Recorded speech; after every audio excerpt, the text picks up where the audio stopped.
Hola, ¿qué tal? Bienvenidas y bienvenidos a Central Electoral, un espacio de reflexión con la comunidad del Instituto Nacional Electoral. En esta ocasión hablaremos de la importancia de la innovación pública, entendiéndolo como la forma en que se aplican nuevas ideas y enfoques en la prestación de servicios públicos y en la toma de decisiones gubernamentales. Para hablar de ello nos acompaña Fernanda Rocha, egresada de la especialidad en Diseño del Mañana, con 8 años de experiencia como consultora en diseño estratégico e innovación y 10 años de experiencia impartiendo clases, sesiones, talleres alrededor de los temas de innovación, diseño estratégico, creatividad, innovación y futuros. También es directora de futuros de Blackbot. Fernanda, bienvenida. Un placer estar aquí, de verdad, me da mucho gusto y en este tiempo, en este momento, hablar de estos temas me parece muy estimulante. Genial. Porque si bien pareciera que hay toda una conversación en torno al tema que ya se está fluyendo, que se está generando, pues en ciertas áreas, en ciertos espacios, no está precisamente muy interiorizada, que digamos. Justo en ese sentido va este espacio y yo te quisiera pedir, aprovechando tu enorme expertise, que de entrada, así como que para abrir boca, nos comentaras, ¿de qué hablamos cuando hablamos de innovación pública? Muy bien, creo que para hablar de innovación pública tenemos que dar un paso atrás y hablar de, en general, qué es innovación, ¿no? Correcto. Porque es una palabra que comúnmente se relaciona con tecnología y en realidad no necesariamente necesita existir la tecnología para que exista innovación. Entonces, innovación es un proceso, es una serie de pasos que se implementan para aportar valor o resolver un problema y cambiar la situación que se vive actualmente, cual sea que ésta sea, ¿no? Esa es básicamente una, digamos, definición de innovación. Dicho más coloquialmente, podríamos decir que la innovación es la capacidad que tenemos de reaccionar al cambio, resolviendo los problemas que nos vamos enfrentando en el camino. Fíjate, esto que apuntas es central, la capacidad de reaccionar al cambio. Es muy joven, pero tiene una enorme trayectoria. Gracias. ¿Sí? En tu experiencia, ¿cómo has visto esta capacidad de reaccionar al cambio en los contextos que te ha tocado participar? Pues yo lo dividiría en 3. Básicamente, lo que tenemos que pensar es que cuando hablamos de innovación se trata principalmente de los individuos, es decir, las personas. Y muchas veces esas personas están dentro de organizaciones, ya sea instituciones públicas o empresas privadas. Si lo vemos en ese ecosistema, hablando de manera individual, hay ciertas habilidades que quizás no hemos desarrollado del todo. Una de ellas es, por ejemplo, la aversión que tenemos a la incertidumbre. Nos da mucho miedo no tener certeza de qué es lo que va a pasar y la innovación requiere un poquito más de arrojo hacia la incertidumbre. Y eso sería como el primer grupo, ¿no? Entre más perdamos ese miedo a la incertidumbre, entonces estas mismas personas que pertenecemos a organizaciones o instituciones, podríamos entonces empujar hacia una cultura de innovación, que básicamente es una forma de pensar de manera distinta a lo que se ha hecho hasta el día de hoy, ¿no? Buscar la manera en que las cosas puedan hacerse de una mejor forma, inclusive rompiendo un poco con las tradiciones o las normativas que hasta ese momento se han cumplido. Fíjate que este aspecto también igualmente parece central en esto que mencionas, porque pareciera ser que en esta circunstancia de innovar, de probar nuevos métodos, nuevos mecanismos, desde luego juega la tecnología un papel muy importante, ¿sí? Sin embargo, habemos generaciones que seguimos en las instituciones, en las organizaciones, que hemos hecho esa transición, ese cambio, más por necesidad que por haber nacido en ello. Tú en ese sentido, ¿en qué te has encontrado, por ejemplo, en este aspecto generacional en cuanto a esa resistencia? Es más proclive un joven a hacerlo de manera inmediata, pero probablemente no lo sea en otros sectores. ¿Cuál ha sido tu experiencia en ese aspecto en materia de personas? Es muy interesante esa pregunta porque una de las cosas que siempre me gusta mencionar en este tipo de conversaciones es que tecnología es todo. No solamente son bits, bytes, computadoras, lo digital, internet, ¿no? el celular. Exacto. El lenguaje es una tecnología. El fuego fue una de las primeras tecnologías. Sí. Entonces, cada cosa que hemos hecho, hemos usado la tecnología, solo que hoy hay otro tipo de tecnología que ha invadido nuestra vida, ¿no? Y que tiene que ver con lo digital, con transformación digital, etcétera. Pero cuando recordamos eso, al final del día, todas las personas, sin importar la generación a la que pertenezcamos, de alguna forma u otra hemos ejercido esa innovación a través de nuestras propias tecnologías o las que nos tocó vivir en la época en la que estábamos trabajando o perteneciendo a una organización. Por lo tanto, este choque que sí existe actualmente entre las generaciones más grandes versus las generaciones más jóvenes no es tanto tecnología, sino de idiosincrasias, de formas de trabajar, de formas de ejercer su propia innovación, ¿no? Entonces, ahí es donde hay un punto de mucha oportunidad, porque en la fricción es donde más se gesta la innovación. Si analizamos la historia, en los momentos más álgidos de la humanidad, es donde más innovación ha habido, claro, ¿no? Después de las guerras, después de las crisis, etcétera. Entonces, es una muy buena oportunidad aprovechar que hoy están en las oficinas y en las instituciones 4 generaciones colaborando al mismo tiempo. Y creo que esa oportunidad, en lugar de voltear a ver de, es que mi generación hacía las cosas de esta manera o es mejor por esta razón, lo que tendríamos que hacer es tomar lo mejor de cada generación y decir, bueno, ok, esto nos trajo hacia el presente, ¿no? Y estas son las cosas que nos hicieron llegar aquí, pero a partir de ahora el contexto es totalmente distinto y ahí es donde entra este acuerdo y este debate entre las organizaciones y las personas que las integran para llegar a una nueva solución, que al final del día eso es un proceso de innovación. No debiera ser, a ver si estás de acuerdo un poco con esto, motivo de debate el hecho de decir vamos a innovar, no debiera de serlo. Pero a veces ocurre por este aspecto que bien mencionas de la idiosincrasia, yo no le entro porque pues, en mi época sea mejor o de manera distinta. Sin embargo, este aspecto que has tocado de manera muy puntual y que es lo que vivimos en términos concretos, y no se diga posterior a la pandemia, este famoso entorno VUCA, ¿no? El volátil, incierto, complejo y ambiguo, en el que estamos las personas y las organizaciones. ¿Cómo le dirías?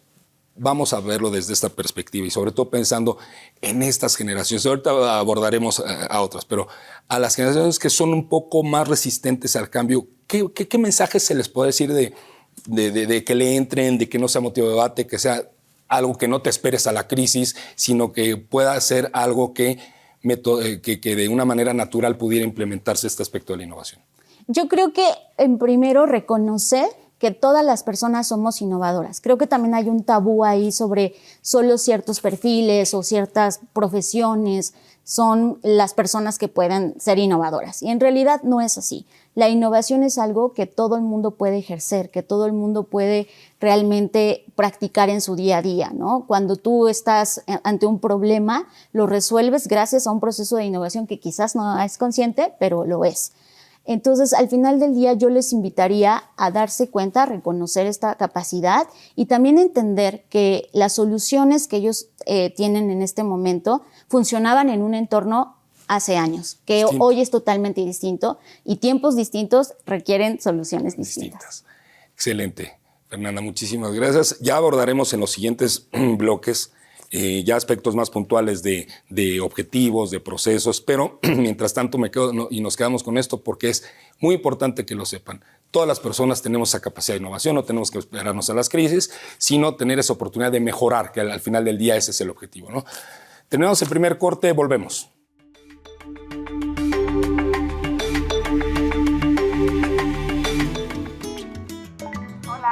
Hola, Julie. Hermana, te voy a hacer una pregunta. ¿Por qué es valioso que tengas tu INE aunque vivas en los Estados Unidos? Por ti, por mi familia, porque amo México. El INE es una identificación, es mi voz. Además, me permite votar. Si tienes familiares o amigos que vivan en el extranjero, diles que tramiten su INE. Es gratis. Mi INE es valioso porque es mi voz en México.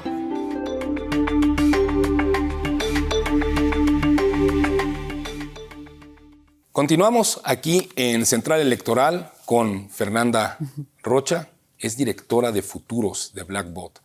Me llama mucho la atención este concepto porque en honor a la verdad es innovador, ¿es cierto? Lo es. ¿Qué significa? Pero no necesariamente lo innovador es nuevo, ¿no? Okay. Eso es una gran diferenciación. Bueno, un diseñador de futuros prácticamente lo que hace es estudiar de manera formal los diferentes futuros. Y hablamos de futuros en plural porque a diferencia de lo que nos han enseñado durante muchos años, el futuro no es lineal. Es decir, allá afuera, si ahorita saliéramos a hacer una encuesta de qué es lo que piensan las personas acerca del futuro, tendríamos tantas respuestas como personas. Claro. Por lo tanto, ese conjunto de visiones distintas son futuros en plural. Mi trabajo dentro de la organización es justo visualizar cuáles son esas posibilidades a futuro, no con la intención de adivinarlo o inclusive proyectarlo, sino más bien anticiparnos a que no necesariamente tiene que estar la crisis enfrente para decir, tú tenía que haber hecho esto o podía haber hecho aquello. ¿Qué tanto tiene que ver con la palabra escenarios? Porque Totalmente, anteriormente era de, a ver, vamos a plantear un escenario A, B, C. Ahora es una suerte como de reacomodo conceptual, o sí tiene sus características muy puntuales de diferenciación respecto a la palabra escenarios. ¿Cómo opera? Digamos que la madre de todo esto se llama prospectiva, que es una ciencia. Bueno, hay quienes dicen que todavía no es ciencia y que todavía hay un debate, ¿no? Pero digamos que es una disciplina. Okay. Una disciplina que estudia el futuro y que a lo largo de los años ha ido evolucionando conforme va pasando el tiempo, y parte de esa perspectiva hay una disciplina de diseño de futuros que mezcla el diseño con los futuros. Y ahí hay diferentes herramientas. Una de ellas es la que mencionas, el tema de los escenarios. Okay. Y ahí tenemos diferentes arquetipos. Creo que los más populares y que a la gente le suenan es como el buen escenario, el bonito y el feo, ¿no? Pero normalmente hay 4 escenarios que podemos anticipar o visualizar. A ver, platícanos de eso. Sí. Muy bien. Bueno, pues está dependiendo del arquetipo que usemos de diferentes autores, pero digamos que el más popular es uno de James Taylor, que es un doctor del Instituto de Futuros en Hawái.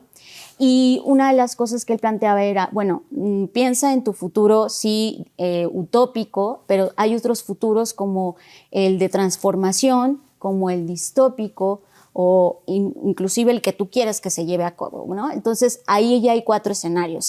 Digamos que el mejor, el peor, el de transformación y inclusive el que tú quieres que se lleve a cabo. Entonces, esos son los 4 escenarios. Te lo preguntaba porque es muy importante las organizaciones ir perfilando, y sobre todo a las personas, ¿no?, que las integran, que no es necesario que solamente la organización se lo quede, sino también en tanto esta entidad que tiene un futuro posible, un futuro deseable, etcétera. También las personas lo pueden aplicar y estando en las instituciones. ¿Qué importancia le dirías tú a la gente que tiene todo este análisis, este diseño, esta metodología, esta visión? Yo creo que aquí se cruzan diferentes disciplinas y eso es lo interesante de la innovación, que la innovación es transversal y está prácticamente en todo, ¿no? Entonces, cuando unimos los conceptos de innovación y de diseño de futuros o prospectiva, prácticamente hablamos de 2 cosas. Uno, pensar para quién estamos innovando.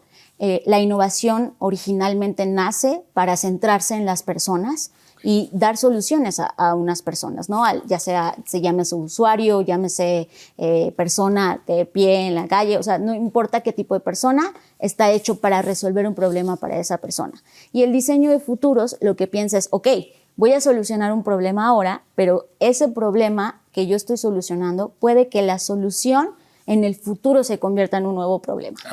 Entonces, en lugar de solo solucionar el problema para el presente, lo que hace el diseño de futuros es intentar pensar los diferentes escenarios a través de los cuales va a evolucionar esa solución y anticiparse a esos cambios que van a llegar, porque eso sí, el cambio es una constante. Entonces, las cosas siempre están cambiando y la idea es que las soluciones que planteemos para ahora no solamente solucionen al presente, sino a las generaciones futuras. Se está pensando desde luego no en la coyuntura, sino evidentemente de largo plazo, si estoy entendiendo bien el punto. Totalmente. De hecho, el largoplacismo o el long term en inglés es justo eso, es romper con esta barrera del cortoplacismo y decir, no puedes pensar solamente en 1 año, en 2 años, en 3 años. De hecho, para la prospectiva, formalmente el futuro empieza a partir de los 10 años. Todo aquello que esté de 10 años atrás o hacia el presente es presente. Porque regularmente hay empresas, sobre todo a nivel privado, pero no lo descarto en ciertas organizaciones también a nivel público, que por ejemplo en aspectos financieros tienen muy claro qué quieren, cómo quieren crecer, no a 1 año, sino ya lo tienen en perspectiva 4 o 5, pero esto está en otro canal, si bien entiendo, ¿no? O sea, no solamente es el dinero o el financiamiento, es el comportamiento, son los procesos. ¿Va un poco por ahí? Totalmente. De hecho, hay diferentes perspectivas desde cuál abordarlo. Por supuesto, la economía, la política es una de ellos, pero también está la parte ambiental, ¿no? Hoy en día el medio ambiente juega un rol bastante fuerte. También está la parte social y, por supuesto, la parte tecnológica. Entonces, es abordar estos planes en lugar de verlos lineales de, voy a hacer esto y voy a tener como resultado esto otro. La idea es visualizar diferentes escenarios y decir, ok, yo tengo un plan, ya sea en presupuesto, en proyectos, pero ¿qué pasaría si? Que esa es la gran pregunta de la prospectiva. Si ocurre de nuevo una pandemia, si ocurre una catástrofe, si ocurre un cambio que no veíamos venir, ¿qué pasa con nuestros planes? Y entonces creas estrategias más resilientes para enfrentar esos posibles escenarios. Y en esto, Fernanda, dime, tiene que ver mucho también el ingrediente. Lo voy a poner sobre la mesa. También un humanismo en torno a las decisiones en cuanto a futuros si estamos planteando. Humanismo en el sentido de, desde luego, son las personas, no nada más somos máquinas, son organizaciones, son procesos que tienen que ir A más B más C, nos va a llevar a D. El factor personas complica este diseño, es un ingrediente importante, desde luego, que hay que incorporar. ¿Cómo opera esta parte? Al margen de que en el tercer bloque vamos a ver el tema de los procesos ya muy puntuales, pero este aspecto del humanismo, de lo social, ¿cómo lo ves? Yo creo que más que hacerlo complejo, lo nutre, porque al final del día el futuro es un bien común, es decir, no le pertenece a una sola persona. El futuro se construye con el colectivo, con las diferentes visiones que tienen las personas, ya sea si estas personas pertenecen a una organización o no. Y esa interrelación que tenemos en las decisiones que yo tomo o dejo de tomar afectan a los demás, de manera directa o indirecta. Por lo tanto, el futuro al mismo tiempo es una responsabilidad que todos compartimos, ¿no? Porque esta idea del efecto mariposa es real. Lo que está pasando aquí, al final del día, afecta incluso a otras partes del mundo y viceversa. Por lo tanto, el humanismo, desde el punto de vista de cuidar por el bien de estas personas, cuidar por el colectivo, cuidar por el otro, en este caso, si estás dentro de una organización, obviamente bajo una meta, visiones, objetivos, valores, etcétera, al final del día es tener esta conciencia que cada acción que realizamos en el presente va a tener consecuencias en el futuro, incluso en aquel futuro que tú ya no vas a lograr ver, ¿no? Claro. Brevemente, antes de terminar el corte, en tu contexto, en lo que tú has visto, en tu enorme y larga experiencia, en México, por ejemplo, ¿cuál vendrían siendo, dime, 2 o 3 temas así muy precisos, muy concretos, en donde tendremos que implementar ya todo este diseño? Ok, bueno, en primer lugar, sí, en la parte pública. Yo creo que todas las instituciones hoy en día tienen que sumarse a estas corrientes. Y como le decía hace un momento, esto no es algo nuevo, nace en la posguerra, en la Segunda Guerra Mundial, y creo que ha ido permeando, pero hoy necesitamos acelerar un poco más ese paso, ¿no? Sobre todo porque al final del día estas instituciones públicas sirven a estos usuarios y que tiene toda una interrelación, ¿no? Estos usuarios a su vez demandan ciertas cosas, tienen ciertas necesidades, problemáticas, etcétera, que al final del día las instituciones necesitan atender no solamente en el corto, sino en el mediano y en el largo plazo. Por lo tanto, creo que comenzaría por ahí. Pero también no perder la oportunidad de manera individual de comenzar a tener esta conciencia y decir, claro, ok, no puedo solamente planear mi siguiente año o ahora que estamos a fines de año, decir, 2023 se va a tratar de esto, ¿no? Sino ahora comenzar a empujar más los horizontes temporales e intentar comenzar a pensar, a ver, ¿qué pasaría o qué podría pasar con mi vida en 2025, en 2030, en 2035. Sé que a veces parece un poco difícil, pero es un tema de entrenamiento. Al final del día el cerebro es un músculo que afortunadamente tiene neuroplasticidad y permite que cada vez pensemos e imaginemos más allá de las barreras del tiempo que a veces nos ponemos. Y por último, también creo que en la parte de innovación, y lo comentábamos sobre esta idea de la aversión a la incertidumbre o al riesgo, es algo que tenemos que romper. Al final del día, si queremos hacer cosas nuevas, pues sabemos que quizás no va a salir bien a la primera, pero la idea de la innovación no es un entregable, sino un proceso. Perfecto. Muchas gracias. Vamos a concluir este segundo bloque. Vámonos al tercero. Quédense con nosotros.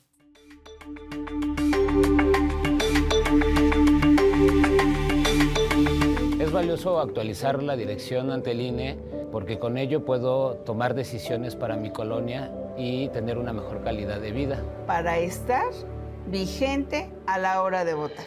Porque ahora yo vivo aquí y pertenezco ahora a este lugar. Porque podemos formar parte de las elecciones en nuestra colonia. Si te cambiaste de casa, avísale al INE y sé parte de quienes toman las decisiones en tu nueva comunidad.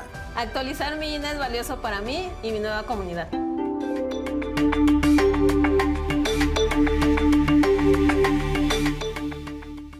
Volvemos a Central Electoral en este tercer bloque final, pero no por ello menos importante.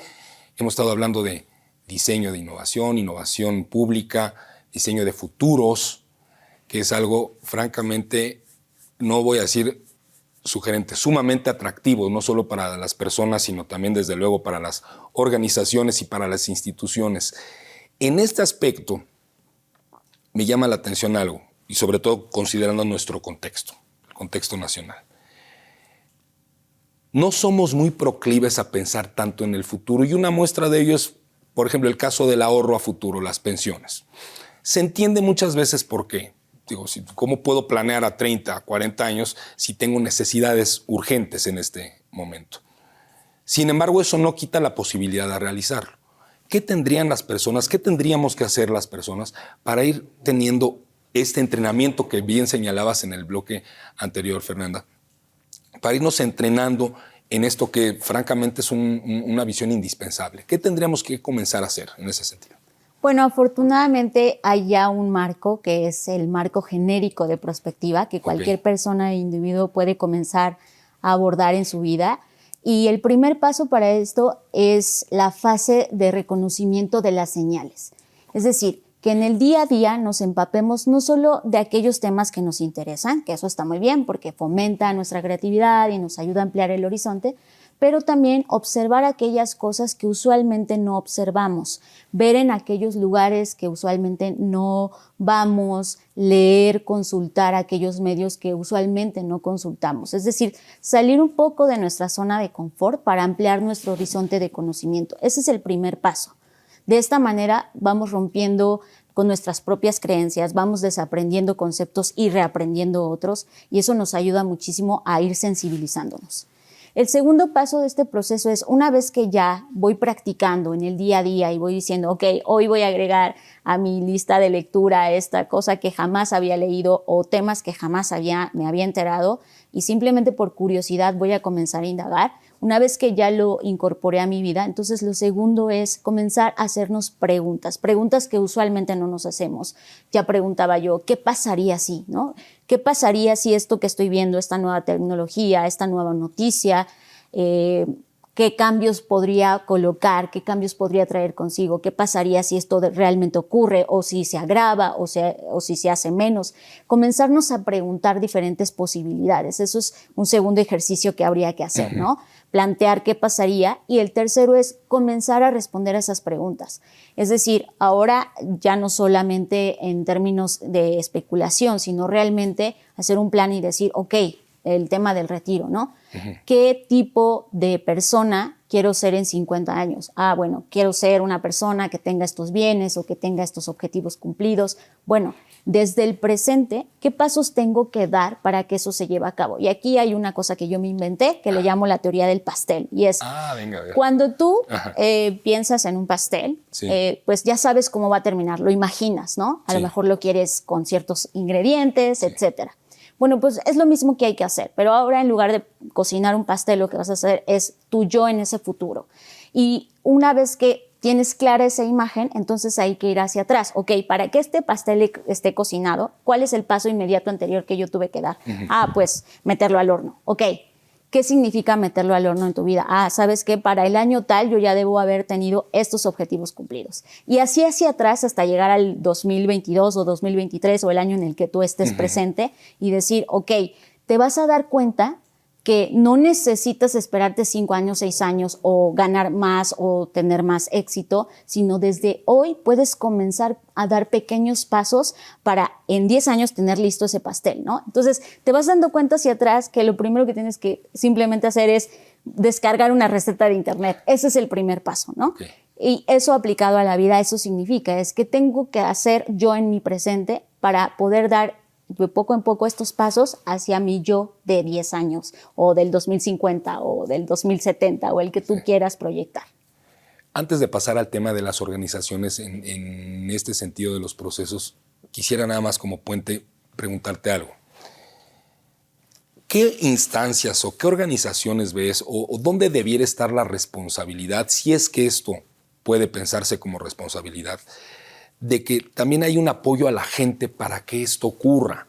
Muchas veces nos enfrentamos al hecho de que ya hay que abrir cualquier red social, de que le dejamos al individuo la responsabilidad propia de su destino, lo cual es correcto, ¿sí? Cada quien vive su vida y tú eres responsable de tu propio destino, pero debiera de haber alguna suerte de mecanismo de apoyo. Estoy pensando en en universidades que enseñen esto, estoy pensando incluso hasta en corporativos que abonen en esta tarea, a nivel público, no se diga, que haya oficinas de innovación, qué sé yo. Debiera de haber una responsabilidad amplia en este aspecto de otras instancias justo para apoyar al individuo. ¿Cómo lo ves? Sí, definitivamente. Todo el tema que tenga que ver con las personas y los problemas complejos nos muestran un entramado sistémico en donde si hay una parte que no está funcionando del todo bien, todo el sistema pues termina por hacerse lento, ¿no? Yo creo que sí, en primer lugar, concuerdo contigo, la responsabilidad es individual, ¿no? Yo preocuparme por mi propio futuro y de manera, digamos, empática ir compartiendo esto con familiares, amigos, personas que conoces, etcétera. Pero estoy de acuerdo que nuestros planes educativos, por ejemplo, podrían ser un buen punto de partida para que desde que eres niño te comiencen a sensibilizar sobre estos temas, ¿no? Que no necesariamente tengas que estar en la universidad para ya enterarte un poco de qué se trata la vida o qué va a pasar con tu vida, sino más bien desde antes ir estimulando esa parte creativa y de pensamiento hacia el futuro que todos tenemos, porque afortunadamente muchos estudios de neurociencia han comprobado que hay una parte del cerebro específica para eso, pero sí de acuerdo con esa parte educativa y también con la parte pública, con la parte de fomentar más este tipo de conversaciones, debates, ¿no? Transmisiones en vivo, etcétera. Porque sí hay algo que decir, es que todo el tema de prospectiva o diseño de futuros, la mayoría está en inglés. Y eso es una barrera para muchas personas, ¿no? Entonces, esta alfabetización de futuros, como se le conoce, pues debe empezar desde la educación, desde el sistema que permite la creación de organizaciones, organismos dentro del ente gubernamental para poder fomentar estas conversaciones y, por supuesto, la participación ciudadana.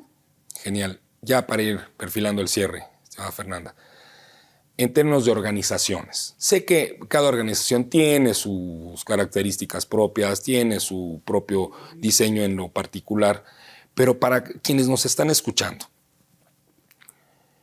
supongo que debiera haber una suerte de pasos generales para ir implementando en materia de procesos y poder ir perfilando una visión de esta naturaleza. ¿Qué aspectos crees tú que serían importantes que una organización, en términos generales, debiera empujar para poder lograr esto? Sí, efectivamente hay muchos marcos de innovación que se adaptan a diferentes industrias y diferentes contextos, pero yo creo que hay 5 pasos básicos que sí o sí todos los marcos, digamos, que tienen en común, ¿no? El primero es la detección de los problemas. Es muy importante saber por qué estamos innovando, para qué estamos innovando, cuál es nuestro objetivo o por qué creemos que necesitamos la innovación. Ese es el primer paso, detectar esos problemas. Una vez que los detectamos, entonces viene el segundo paso de reunir a las personas, que eso a veces se salta porque es solo unos miembros o pocos miembros de la organización toman esas decisiones, pero en realidad todos deberían de ser partícipes en diferentes niveles sobre las ideas que podrían solucionar este problema que ya detectamos. Después viene un proceso de decantación de las ideas, selección, para decir, bueno, estas 3 ideas son las mejores, son las que vamos a implementar. Y viene un periodo de implementación, de prueba y error. Ese periodo puede durar más, ¿no? Porque no es que a la primera vaya a quedar solucionado el problema. Pero ahí vienen procesos de iteración, es decir, de repetición, de prueba, hasta que, digamos, que le damos al clavo y decimos, esto sí está resolviendo un problema. Y ahí viene una fase última de monitoreo, que al final del día vuelve a comenzar, ¿no? Esto es un ciclo como un loop, como un círculo que vuelve al inicio y creo que con esos pasos podríamos comenzar dentro de las organizaciones. Genial, Fernanda. Oye, pues te queremos agradecer muchísimo toda esta enorme conocimiento, este enorme conocimiento que nos has hecho el favor de compartir, porque en estricto sentido es algo que ya está corriendo hoy día en muchas organizaciones, sobre todo a nivel privado, pero también a nivel público en muchos lugares del mundo, ¿sí? Y que es indispensable de ir acompañando. Totalmente, de acuerdo contigo. Más innovación y más diseño de futuros. Un mensaje final que le quiera decir a la ciudadanía. Que todos podemos ser innovadores y todos podemos comenzar a cuestionarnos más sobre el futuro que nos espera. Buenísimo, buenísimo. Muchísimas gracias, Fernanda, por haber estado con nosotros. Como han podido ver, es un tema francamente no solo de actualidad, sino es un tema que llegó para quedarse y que es indispensable tener considerado a nivel tanto de personas como organizaciones. Muchas gracias, Fernanda. Y pues bueno, muchas gracias a todos ustedes por habernos acompañado en Central Electoral, una producción de la Coordinación Nacional de Comunicación Social. Y recuerden, por favor, estar pendientes de las próximas ediciones que tendremos para hablar de otros temas que pueden resultar de gran interés para la comunidad de aquí, del Instituto Nacional Electoral, para todos ustedes. Gracias y hasta la próxima. Gracias, Fernanda. Hasta luego.